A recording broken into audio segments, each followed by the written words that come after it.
Hello, I'm Paul Beckwith. In this video, I'm going to talk all about ecological tipping points and how these ecological tipping points can happen much sooner than we expect. So often when we model these tipping point behavior in dynamical systems, we consider one main forcing driver, if you like, and we slide up that driver until the system tips over, and we see how long it takes and what state the whole system moves into. Whether generally we think of threshold behavior, so we think of passing a point of no return, if you like, where the system tips over into another state. I mean, the best example of a tipping point is when you are in a canoe and you lean over and lean over and lean over. Eventually you reach that tipping point, which is part of the name, where it came from. So the problem with these computer models and simulations is that in reality there's often numerous drivers. There's a primary driver, there might be a secondary driver, a tertiary or third driver, and they're all changing, and so it's a cumulative effect that's important. But there's also noise in the system. There's also variability or noise in the system, and that noise can be uncorrelated or more or less stochastic or random, or it can be correlated to one of the drivers, the main driver, or one of the the secondary or tertiary drivers. So these complications occur in real ecological systems and in most real life systems, and they make it very problematic to do the modeling just on one primary driver, because the tipping points occur much faster, much sooner than we expect. So there's a huge surprise element, or we never expected that, and so on.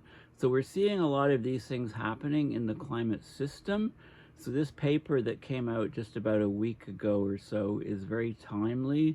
The paper on ecological tipping points, which is what this figure is from here.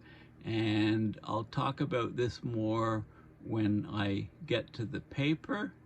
But well, actually, since it's up there, why don't I just go through it now? Because what they did is they looked at 4 different systems. They looked at a fishery in a lake in China. They looked at what happened in Easter Island with deforestation and so why the human population kind of tipped and all left or perished. A forest, Triffids, remember the Day of the Triffids, that sci-fi book and movie, awesome movie if you haven't seen it. The Triffids are the trees.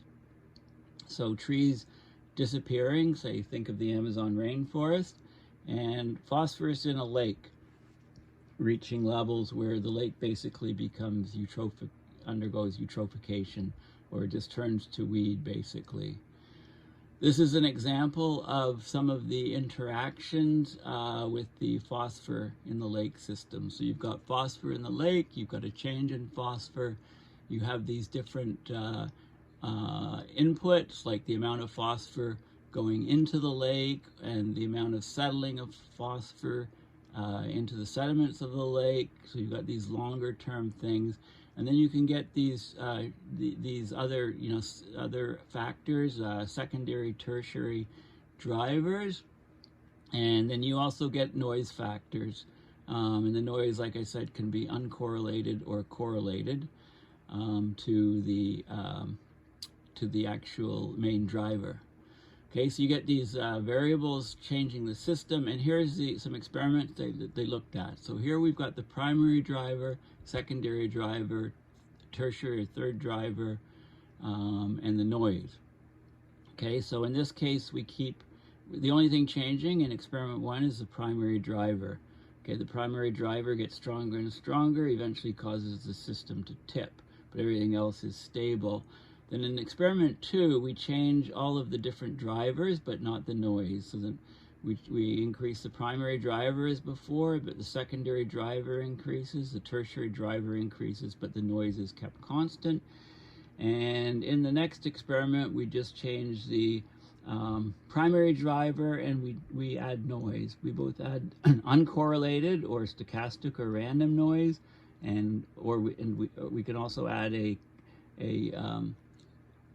coupled noise, which is coupled to, say, the primary driver. So it's increasing in time in this case.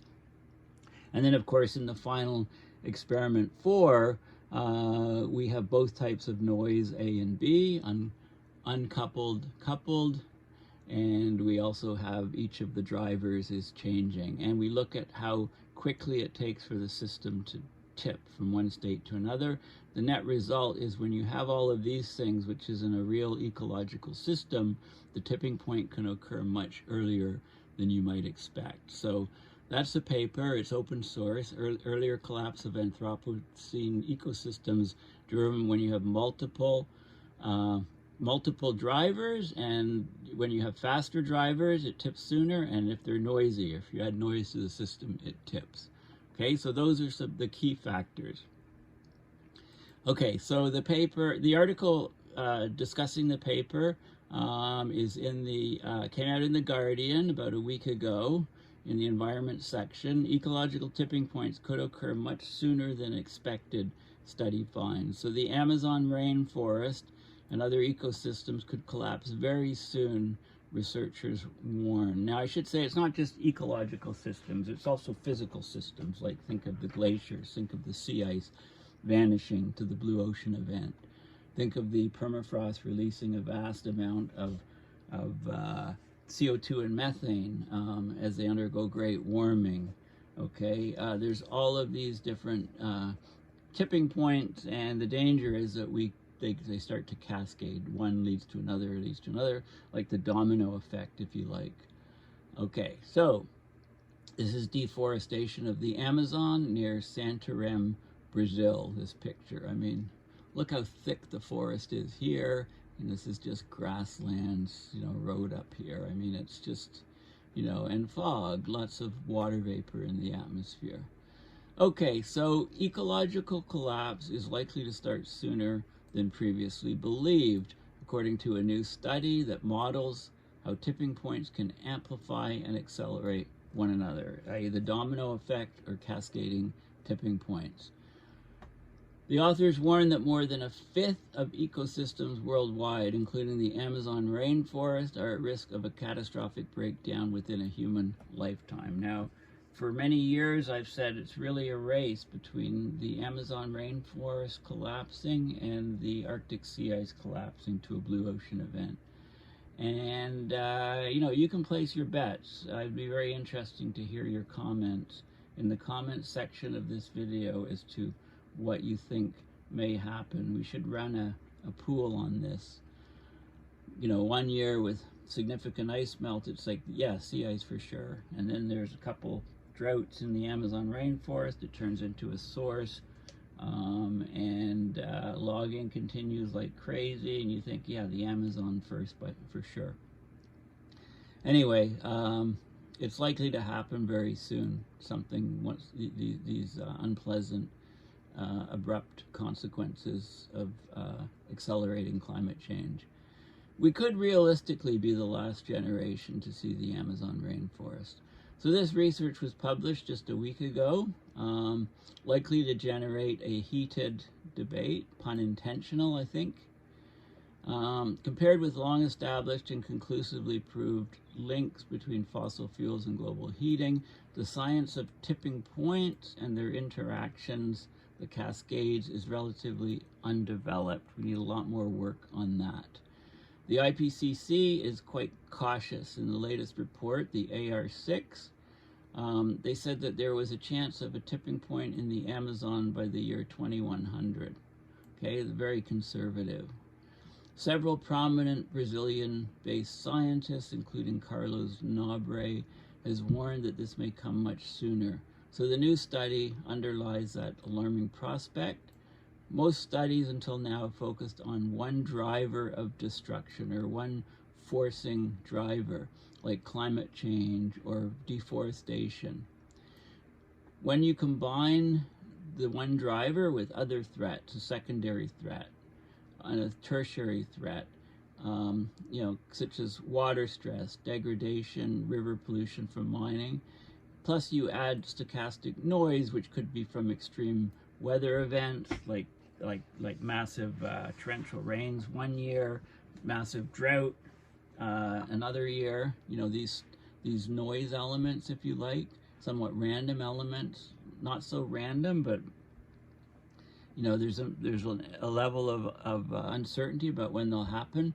Then all these things combine to tip over the system much sooner than expected. So Lake Erhai in China is an example that collapsed sooner than most observers expected, the fisheries. And it was because projections on when it would collapse were based on one factor, agricultural runoff.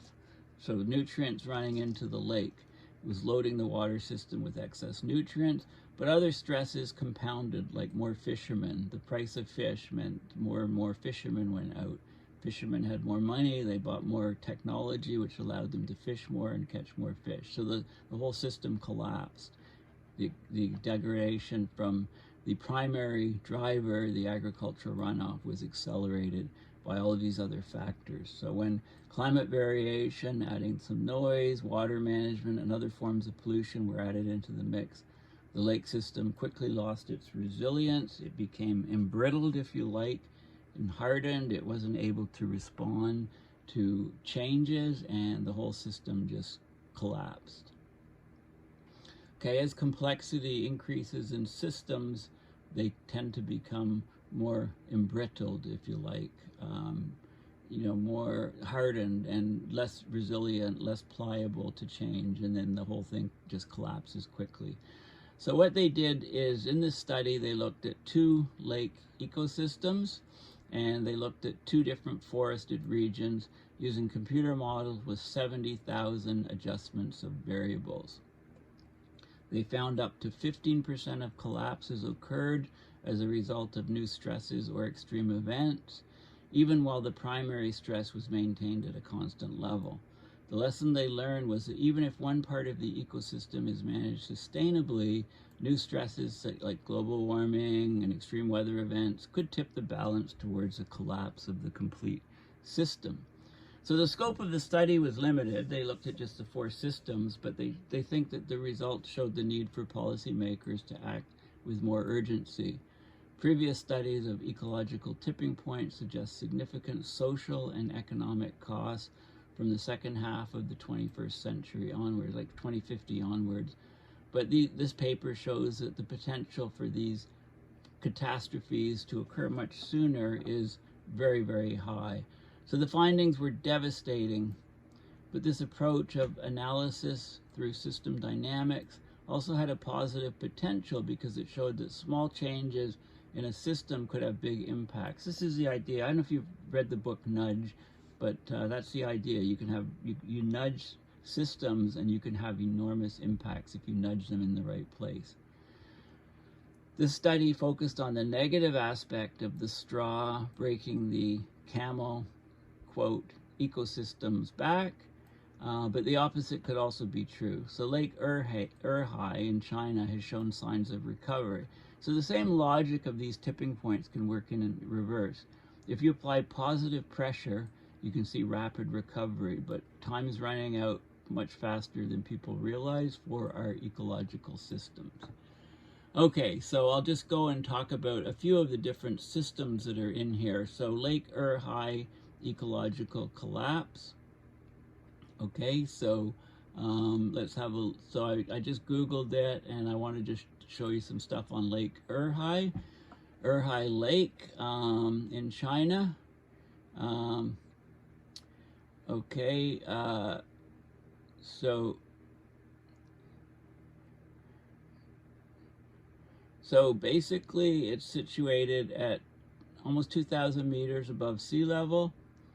The north-south length of the lake is about 40 kilometers, east-west width 7 to 8 kilometers.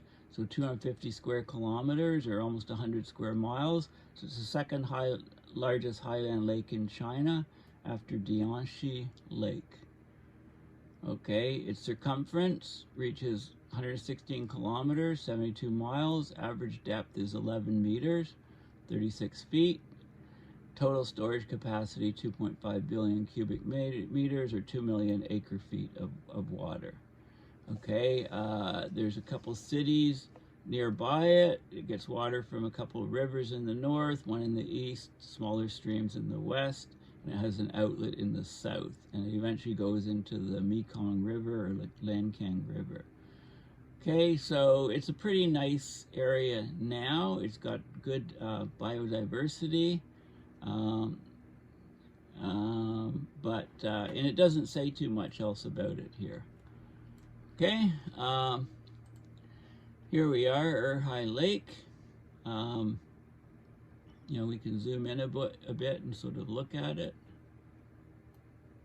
Okay, so it's this lake in China. And scientists pioneered a method to predict environmental collapse based on the environmental collapse of that lake. But there has been some recovery. This is an article from 2012 when the lake collapsed. So scientists at University of Southampton, they were pioneering a technique back then to project when an ecosystem is likely to collapse, which may also have potential for foretelling crises in agriculture, fisheries, and even social systems. So they used a mathematical model to a real-world situation, the environmental collapse of a lake in China, to help prove a theory which suggests that an ecosystem flickers or fluctuates dramatically between healthy and unhealthy states shortly before its eventual collapse. So this is the idea of critical slowing down in a system. So the oscillations from the norm, the mean, get larger and larger. So the system's going along here, and then you get these huge fluctuations up and down, and then the system collapses. Okay, so they wanted to prove that this flickering occurred just ahead of a dramatic change in the system, be it a social, ecological, or climatic one. And that method could be used potentially to predict future critical changes in other impacted systems in the world around us. So they got core samples from the sediment of the bottom of the lake. They charted the levels and variation of diatoms, which is our fossilized algae, over a 125-year period. The core sample showed that the algae communities remained stable up until about 30 years before the lakes collapse into a turbid and polluted state. However, the core samples for the last 3 decades showed much fluctuation, indicating there had been numerous dramatic changes in the types and concentrations of algae present in the water. So there was basically this flickering behavior before the lake's final definitive change of state. By using the algae as a measure of the lake's health, they've shown that the ecosystem wobbled, if you like, before making a critical transition, in this instance to a turbid state, completely choked with algae. Dramatic swings can be seen in other data suggesting large external impacts on the lake over a long period of time. So stressors were pollution from fertilizer, sewage from farmers' fields, changes in water levels caused this, and that was from hydroelectric dam, I believe, caused the system to switch back and forth rapidly between alternate states. Eventually, the lake ecosystem could no longer cope or recover, so it became brittle. It lost resilience, and it reached what is called a tipping point, and it collapsed altogether, or threshold behavior. So the researchers hope that what they've learned in China could be applied to other regions and landscapes. In this case, they used algae as a marker of how the lake's ecosystem was holding up against external impacts. But who's to say we couldn't use this method in other ways? So, for example, looking for flickering signals in climate data to tell and foretell impending crises. Okay, well, I would argue that in Arctic sea ice, we've seen this flickering effect. Large fluctuations, slowing down the response time of the system. We've seen this. I think we're there. I think we've seen these signals in the sea ice. I think it's going to collapse very soon. Okay, so this is a good paper, and this is the Nature article. Flickering gives early warning signals of a critical transition to a eutrophic lake state, weed choke state. Okay, so basically, there's a recognized need to anticipate tipping points or critical transitions or phase changes in social ecological systems. So using mathematical techniques on, Fourier transforms of the spectra, etc., experimental systems may wobble before a critical transition. So early warning signals may be due to the phenomena of this critical slowing down. This is a very important idea. It's a slowing down in the frequency or response of the system, and the critical slowing down usually leads to a larger amplitude of the fluctuation, of the variability. Okay, now the critical slowing down, which causes a system to recover slowly from small impacts, or to a flickering phenomena, and that causes the system to switch back and forth between alternate states in response to large impacts. Such signals for transitions in social ecological systems have rarely been observed because high-resolution time series are normally required. So they use the data from a lake catchment system with a mathematical model to show that flickering could be detected from the data. And they showed that there was rising variance of the signal, a decreasing autocorrelation, and a skewness. So the variability would be, say, for sea ice, it would be go down a lot and recover a bit, but not completely. Go down a lot and recover. The skewness is mostly down versus up. This started 10 to 30 years before the transition to eutrophic lake conditions in both the empirical records and the model output. So this is consistent with flickering rather than critical slowing down. Now I think each system is different. Some systems you'll have more of this flickering effect, other ones you'll have more of this critical slowing down effect. If environmental regimes are sufficiently affected by large external impacts that induce flickering, then early warning signals of transitions in modern social economic systems may be stronger and hence easier to identify than we previously thought. Okay, so it says open access. No, this is the paper I'm looking at. This one is not open access, unfortunately, so I can't look at it right now. I can look at it later if I want to check on it, but I want to get back to the main paper. So water quality, the Ur-High experience. This is you can find this on the web. It's a very lengthy discussion of the Ur-High, what really happened. So building of dams, loss of biodiversity, deterioration of water quality, rapid population growth and industrialization, so water pollution rising. There was a recent dramatic turnaround in containing pollution in Ur-High Lake, the largest lake in the Langkang River Basin.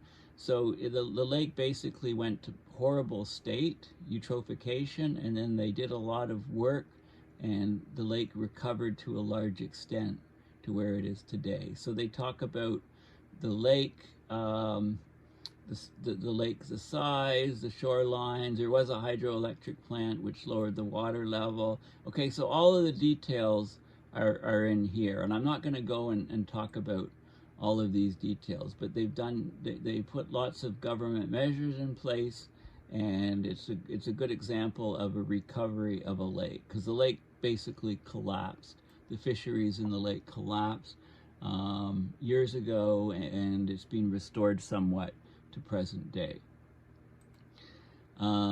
This is an image of the lake.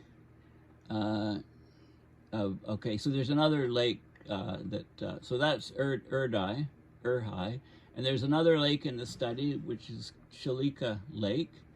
Okay, this is the main lake in the study, one of the main lakes. So it's basically a brackish water lagoon. So brackish meaning there is some salt content. Brack water, it has more salinity than fresh water, but not as much as seawater.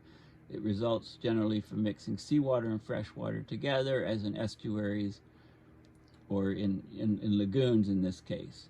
Okay, so it's on the east coast of India at the mouth of the Daya River, flowing into the Bay of Bengal, covers 1,100 square kilometers, 420 square miles. Largest lake in India after Vembanad Lake. Okay, so here's where we are. This is on the coast of India. There's 52 streams going in. Okay, so it's a decent size. Not very deep, 4.2 meters. Okay, here it is here. Okay, so basically, yeah, so here's the lake. So basically, this would be completely open to the ocean, and then it got closed off, and you get a brackish lake in there.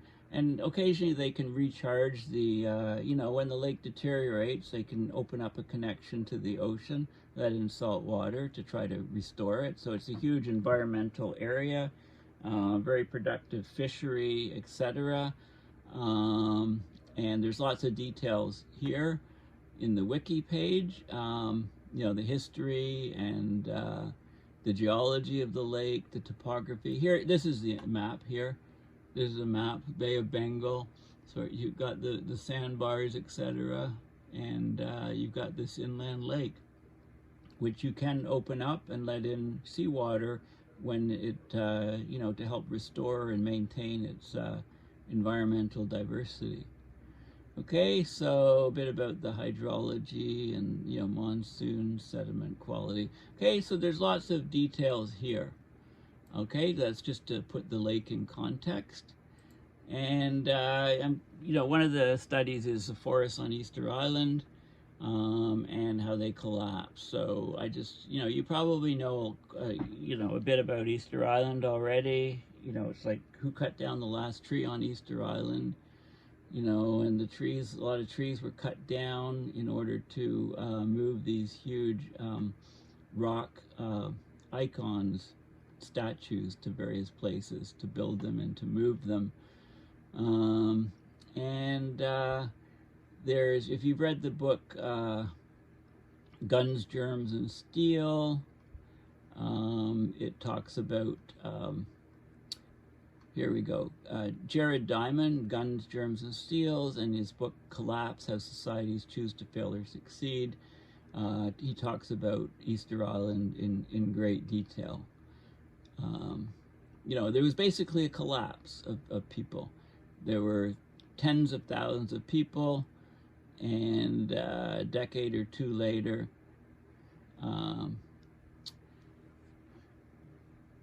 there were, yeah, tens of thousands of people, and then it dropped down to 2,000 or 3,000, 15,000 a century earlier.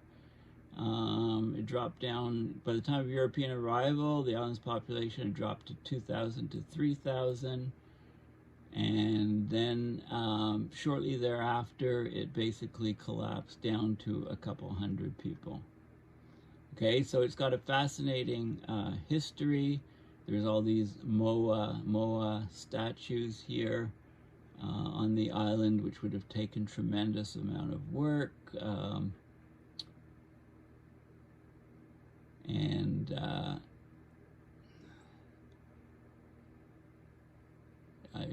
I think somewhere it said that they were down to a couple hundred people. 6 years later, yeah, so this is, so there were, in the 1860s, most of the population were either killed or removed. December 1862, Peruvian slave traders struck. They captured around 1,500 men and women, half the island's population. There were epidemics rather, things that killed a quarter of the island's population, tuberculosis. In 1871, the missionaries executed all but 171 of the people living there. Those that remained were mostly older men. 6 years later, only 111 people lived on Easter Island. Only 36 of them had any offspring. So basically 97% of the population was dead or gone in less than a decade. And of course, much of the island's cultural knowledge was lost. Okay, so it's a good example of the collapse of a civilization, basically. And yeah, this is a map. So you can see these are the, there's the dots are the Moai, and then you can have the Vinapu, which are ceremonial, like statues, I think, here, and then the heads, and there's petroglyphs and ruins. And this is kind of the map of the island to give you an idea of what it looks like. Okay, so those are the case studies, but let's get right into the paper now. Okay, so again, this is open source, just came out. Please have a look at it. So the basic idea is, as I said in the introduction, it's not just one driver. There's a main driver, often a secondary driver, a tertiary driver. They're all changing, putting stress on the system, and there's noise in the system, whether the noise comes from extreme events like drought one year, or flood another year with torrential rains and flood. You know, there's these noisy drivers, and all of these things can tip the system over to collapse much quicker than most computer modeling would indicate.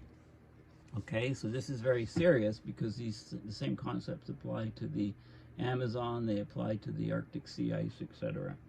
Not just ecological systems, but physical systems as well. Okay, so a major concern for the world's ecosystems is the possibility of collapse, where landscapes and the societies they support change abruptly, right? Abrupt climate system change. Abruptness is basically the change occurs much faster than the force driving the change. So think of being on the top of a hill and you're given a nudge off the top of the hill and you rapidly tumble down the hill. That's an unstable system, as opposed to a system instability where you're at the bottom of the hill and you're given a nudge from the bottom and you don't go very far. You might go up the hill a little bit and roll back down to where you started. Okay, so think of the hill and the valley when you're thinking of these abrupt changes. Okay, so accelerating stress levels, these are the drivers. Increasing frequencies of extreme events, that could be the noise or the driver as well. Excuse me, I have an ant crawling up my leg here, okay. He's gone. And strengthening inter-system connections, okay? If you have really strong inter-system connections, that can make your system more brittle, right? So this is the idea of, the more complex systems are, the more risk there is of failures, of unexpected failures, if you like, of collapses. Basically, these things suggest that conventional modeling approaches based on incremental changes in a single stressor driver may provide poor estimates of the impact of climate and human activities on ecosystems. So what they did in this work is they conducted experiments on 4 models that simulated abrupt changes in. One was the Shilika Lagoon fishery. That's the Chinese lake, the fishery. Another one is the Easter Island community, where there was forest dieback. Okay, and then the people left and the community collapsed on Easter Island. Another example is the Triffid case, where you get forest dieback, either forest cut down and then fires and forest die off, okay, forest collapse. And then the fourth system is lake water quality. and this is phosphorus in a lake.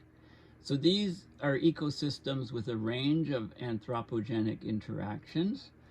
Collapses occur sooner under increasing levels of primary stress, but additional stresses like a secondary stress, a tertiary stress, and or the inclusion of noise, so maybe an extreme weather event like a flood or a drought.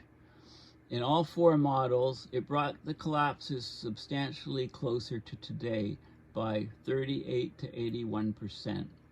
So instead of taking 100 years to collapse, it could take 20 years, basically. Instead of taking 20 years to collapse, it could take just a couple years. Okay, we discussed the implications for further research and the need for humanity to be vigilant for signs, rather the ecosystems are degrading even more rapidly than previously thought. Okay, so this is key. This is a very, very important, these are very important concepts on system dynamics and tipping points and collapse. So I'm going slowly and in great detail. Okay, so UK Chief Scientist John Beddington, he argued in 2009, I believe, that the world faced a perfect storm of global events by 2030. And this has become like a prescient warning.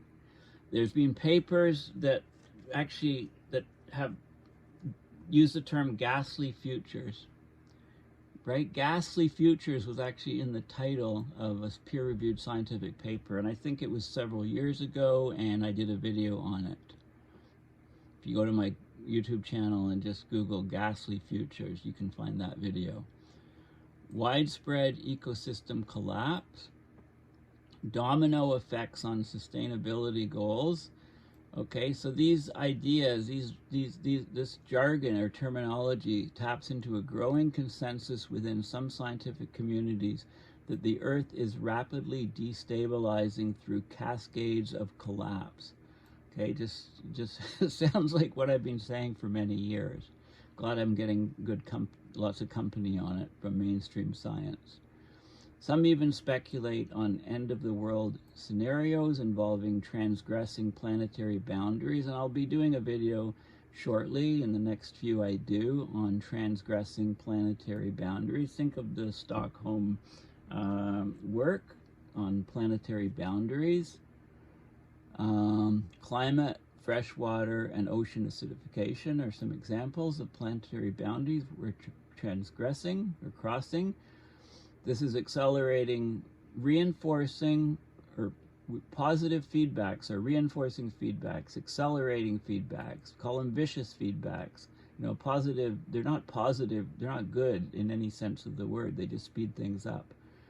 So these mechanisms and multiplicative stresses, you know, many stresses are working in unison to make a system less and less resilient and more likely to tip, and driving the system closer to tipping, to passing thresholds.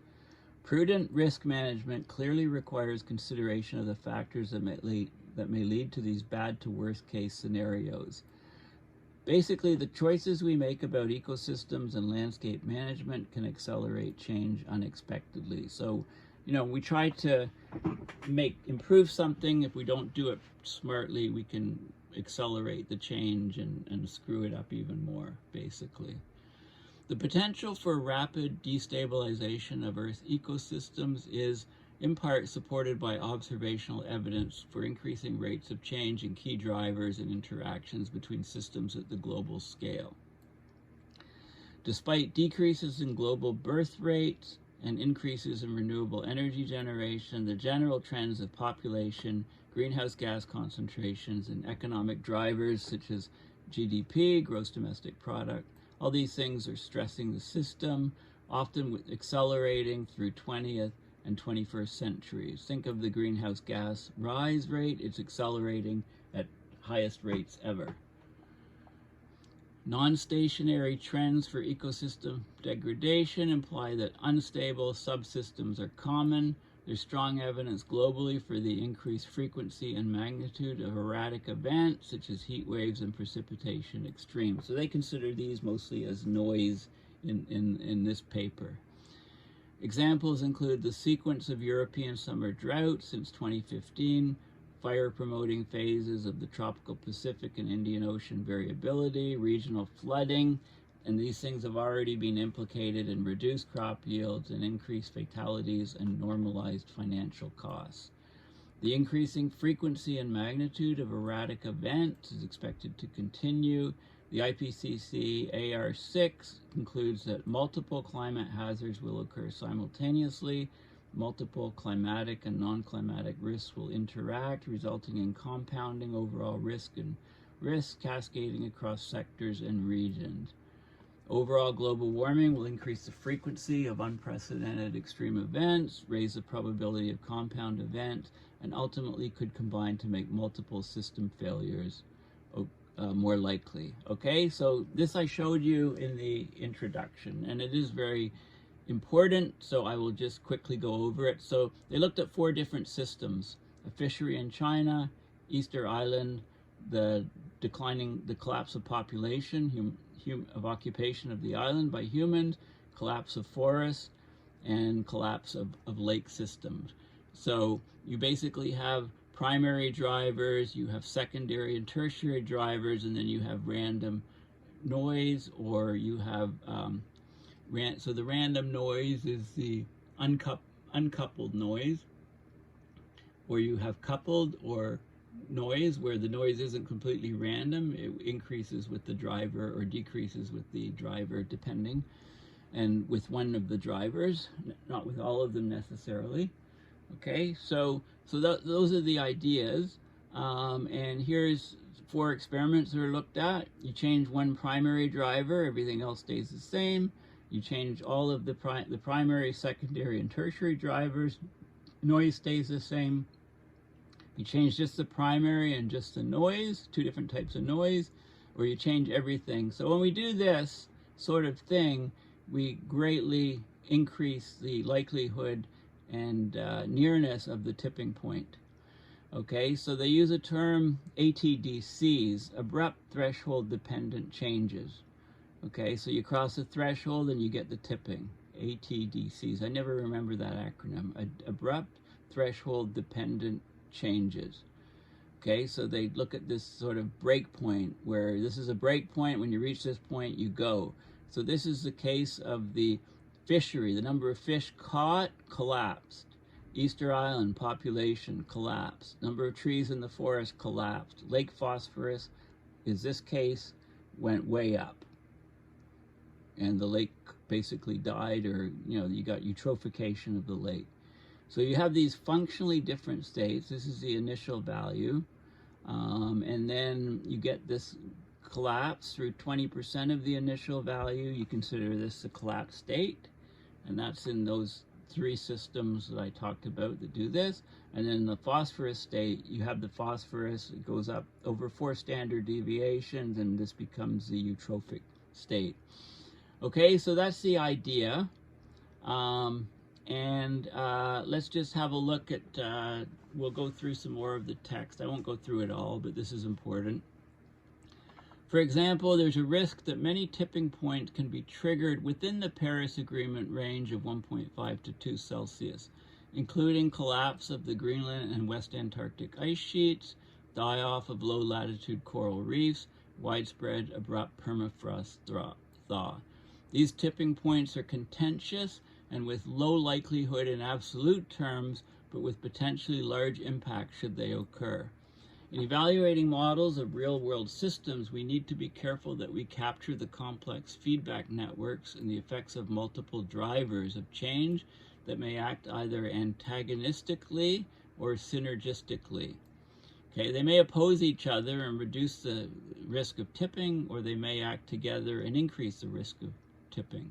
So they use simulation models on these 4 real-world ecosystems to look at how the impacts of multiple stresses from human activities, global warming, and more interactions between systems could shorten the time left before some of the world's ecosystems may collapse.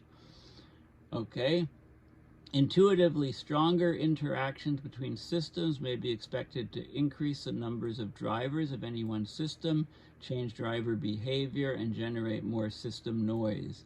So higher levels of stress, more drivers, more noise would bring forward threshold-dependent changes more quickly.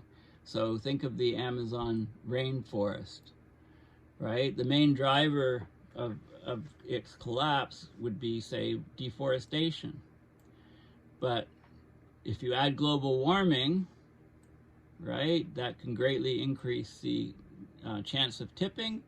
If you add noise through extreme event, so more droughts, for example, and more wildfires, right, you can consider those as noise in the system, with additional feedback mechanisms that enhance the drivers, for example, with droughts, diminished internal water cycle, more severe droughts, then basically you can get a vortex, if you like, a vortex of collapse, okay, where the system just starts to collapse because this vicious vortex takes over, if you like.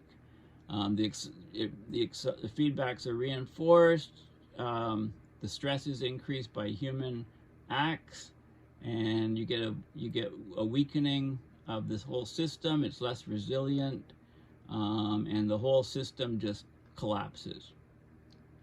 Okay, this idea of flickering between states has not been seen that much in ecosystems, but it has been seen in some.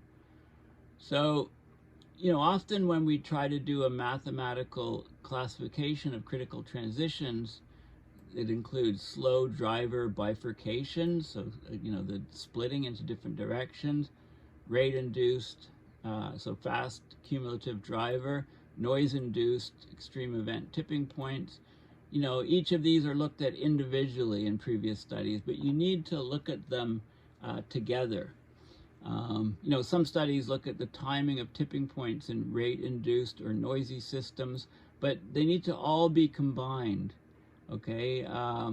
Because they all cumulatively add to the likelihood of a system passing through a phase transition or a critical transition or a tipping point, or phase changed, and you can think of a shift to an alternate attractor. So this is why they use the term abrupt threshold dependent changes. That would be perceived by society as a quantitative, for example, fish collapse, and or qualitative, like ecosystem function collapse, in real life systems. Okay, so here's some of the results. Okay, so this shows the relationship between the breakpoint date, so the tipping point of the system or passing the threshold, and the primary baseline slow driver for the individual gray, and multiple drivers for the colors. Okay, so here's the idea.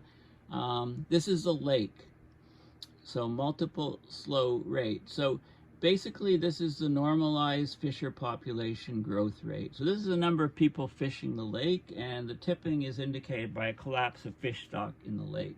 So think of the cod fishing in the ocean, in the Atlantic off Canada, that collapsed and never really recovered.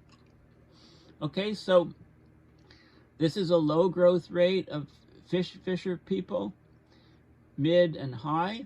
So obviously, as you have more and more fisher people fishing, used to be called fishermen, fisherwomen, fishers is a generic term, then it brings the breakpoint date closer and closer. This is with, if you have one main driver, which is the more and more fishermen, then you think of the first grouping, and then you add these other drivers like temperature increasing, water quality, pollution in the lake, etc. All these are other stressors, and this is the break point. So you can see that the break point gets moved up a little bit, but not too much in this case. Okay, now here's Easter Island. So this is the normalized clearance rate of the trees. So low cutting amount of tree cutting, mid and high, and these are the other factors, like there was a rodent that caused damage, ate seeds and stuff. There were more and more people. There was social conflict and stuff. So those secondary, tertiary drivers add a huge amount of stress and collapse the system much quicker, right? Each system is different. Then the trees, the Trifid model, this is normalized temperature change. So temperature was increasing and you would get less trees. So there's the other factors were then wildfires, for example, in the trees, or or deforestation, as well as the climate. So these other factors lower the time to the break point. And then the lake phosphorus, there's lots of different other factors. So we have the amount of phosphor entering the lake. This is normalized phosphorus input rate trajectory. So the amount of phosphorus entering the lake, low, medium, and high, that's the first point, the gray one. And then you can have things like how the vertical mixing of the lake, how quickly the phosphorus in the lake settles out. Number of people, say, fishing in the lake, pollution entering the lake. All these other factors bring the breakpoint date closer to the present in each of these cases. Okay, so that's the idea from the model. And then they added noise to it. So now they just had the original driver, which is on the x-axis for each of those four systems, and they added noise. So uncoupled noise here to increasing levels of uncoupled noise, increase the time, decrease the time to the breakpoint date, increase the probability of tipping. This was uncoupled noise in each of the different scenarios here. Okay, so when you add noise to the system, this fluctuation, it increases the probability in each case of tipping. It increases the risk of tipping and thus decreases the breakpoint date, if you like. Okay, so that's shown here. And now if you combine the noise plus the secondary and tertiary drivers, okay, so now you combine, so this is again the main driving factor on the bottom here. So in this case, it's the more low, mid, and high growth rates in the number of people fishing the lake. And then you have the secondary driver. It might be climate, increasing temperature of the lake. Another driver might be the price of fish. Well, the price of fish would be noise, if you like, because that can change quite quickly. You'd call it, it would fit in the noise category. So with all these factors coming, you can collapse the system very, very quickly. You can have it break much quicker than you would expect. Okay, you can see there's a lot of variability. With Easter Island, so the normalized clearance rate of the trees, you're clearing trees at low numbers, mid numbers, and high numbers is the gray. And then you add on, say, the rodent eating the seeds in each case, and you add on the people going to war with each other and destroying lots of the trees to build weapons or whatever. So that would be part of clearance rate, I guess. But you get the idea. And then the noise is unexpected things, and the collapse can be very, very quick. Same in the tree case here, and same in the phosphor. Okay, so when you have the relationship between the breakpoint date and the primary slow driver is gray, which is the x-axis change. When you have weak and strong multiple driver trajectories, many, many different drivers, and then you also have weak and strong uncoupled noise. So you had noise. When you add all of these things, you can get a complete collapse of the system very, very quickly. Okay, I mean, these models very clearly show that we're very much underestimating the risks from our ecological systems on the Earth collapsing. We know that as the strength of a main driver increases, the system collapses sooner. When you add multiple drivers, that can bring collapses forward further. When you add noise, that can also bring them further. the two effects can be synergistic. The noise and the additional drivers, they act in tandem to collapse the system much, much sooner. So for example, in the Shalika fishery, the most influential driver is captured as the primary driver, and so additional drivers have limited influence, with the addition of noise in the primary driver bringing the breakpoint date much closer to the present. Okay, so that was that case. But in Easter Island, Triffid, the trees, and Lake Phosphorus, the opposite is true.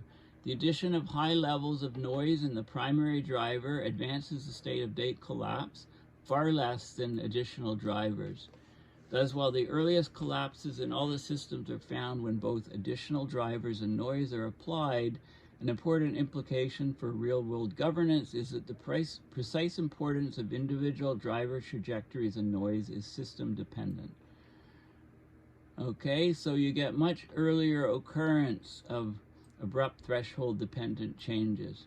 Systems do not collapse at a constant level of cumulative stress, that is total stress built up over time, irrespective of the rate of stress change, but rather underline the importance of rate over accumulated stress. Okay, so the rate of change is crucial, right? Just as important as the cumulative or accumulated stress. Simulations where the primary, secondary, or tertiary drivers change more rapidly tend to shift earlier and are less able to absorb cumulative stress. Thus, the same ecosystem can collapse as a result of sustained cumulative pressure of a slower driver, but will probably collapse faster if the rate of change is increased. Increasingly fast driver rates will eventually overwhelm the ability of balancing feedback loops to compensate for increased stress on the system. So basically, loss of resilience and the system just cracks. Okay, and you know, when you add noise to it, it can take you past these points of no return much, much faster. Okay, so basically that's the gist of the paper. Those are the key things, and then they look at the models, each of the models separately. Like they do an analysis of, you know, the details. So this is the the Triffid model, uses the Hadley Center dynamic global vegetation model. It originally was developed to look at the effects of atmospheric CO2 on the rate of Amazon dieback, but they modified the model, and so they included deforestation, cutting down forests. They included climate change. They included tree die-off from stress, all of these other factors, and they found that the tipping point was much, much sooner. Same thing with the Lake Phosphorus model. You know, they included all of the other factors, and also with the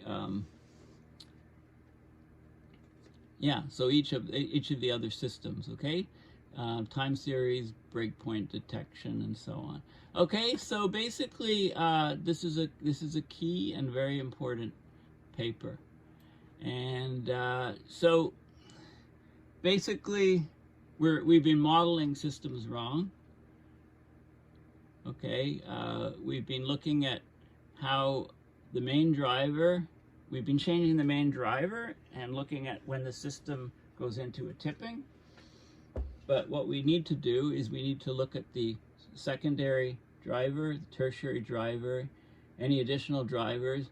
We need to add noise components, and then we need to look at the whole system, with all of these factors. And what we find is that collapses occur sooner under increasing levels of primary stress. Okay, that's a no-brainer. But if you add additional stresses and or the inclusion of noise in all these different models, it brings the collapses substantially closer to today by 38 to 81%. Okay, so what we think might happen in 100 years, say the collapse of Antarctic ice sheet, could happen in like 20 years. But, you know, again, that's not an ecological system, that's a physical system, but these same principles that apply to ecological systems also apply to physical systems. Okay, so this is a very vital paper. It's very important that you have a look at this paper, and then you can get a better feel and understand for what we mean by abrupt climate system change. Okay, thank you for listening. Please make sure you go to my website, paulbeckwith.net, and donate to my PayPal account to support my research and videos, so that I can continue bringing them to you in, every few days, basically. So thanks for listening, and I think probably my next paper that I will talk about will be this one, which just came out recently, Safe and Just Earth System Boundaries. So it's a Stockholm people, Johan Rockström, principal author, really neat guy. I met him at one of the COPs. The COPs may not be good for much, but I meet lots of people there, and Tim Lenton is also an author in this paper. Yeah. Okay, well, thanks for listening, and please remember to, like I said, go to my website and donate to my PayPal account. You can follow my YouTube channel, subscribe to my YouTube channel directly, and follow me on Twitter, Paul H. Beckwith on Twitter, and I'll follow you back. And also on my Facebook page, and Instagram, and LinkedIn, and Reddit. I do lots of posts in the climate subreddit, and I still need to I still need to do that TikTok. It's like I tell you I'm going to do TikTok, right? And then I have to do TikTok eventually. For some reason, I've stayed away from it, but it's coming. Okay, thanks again. Bye for now.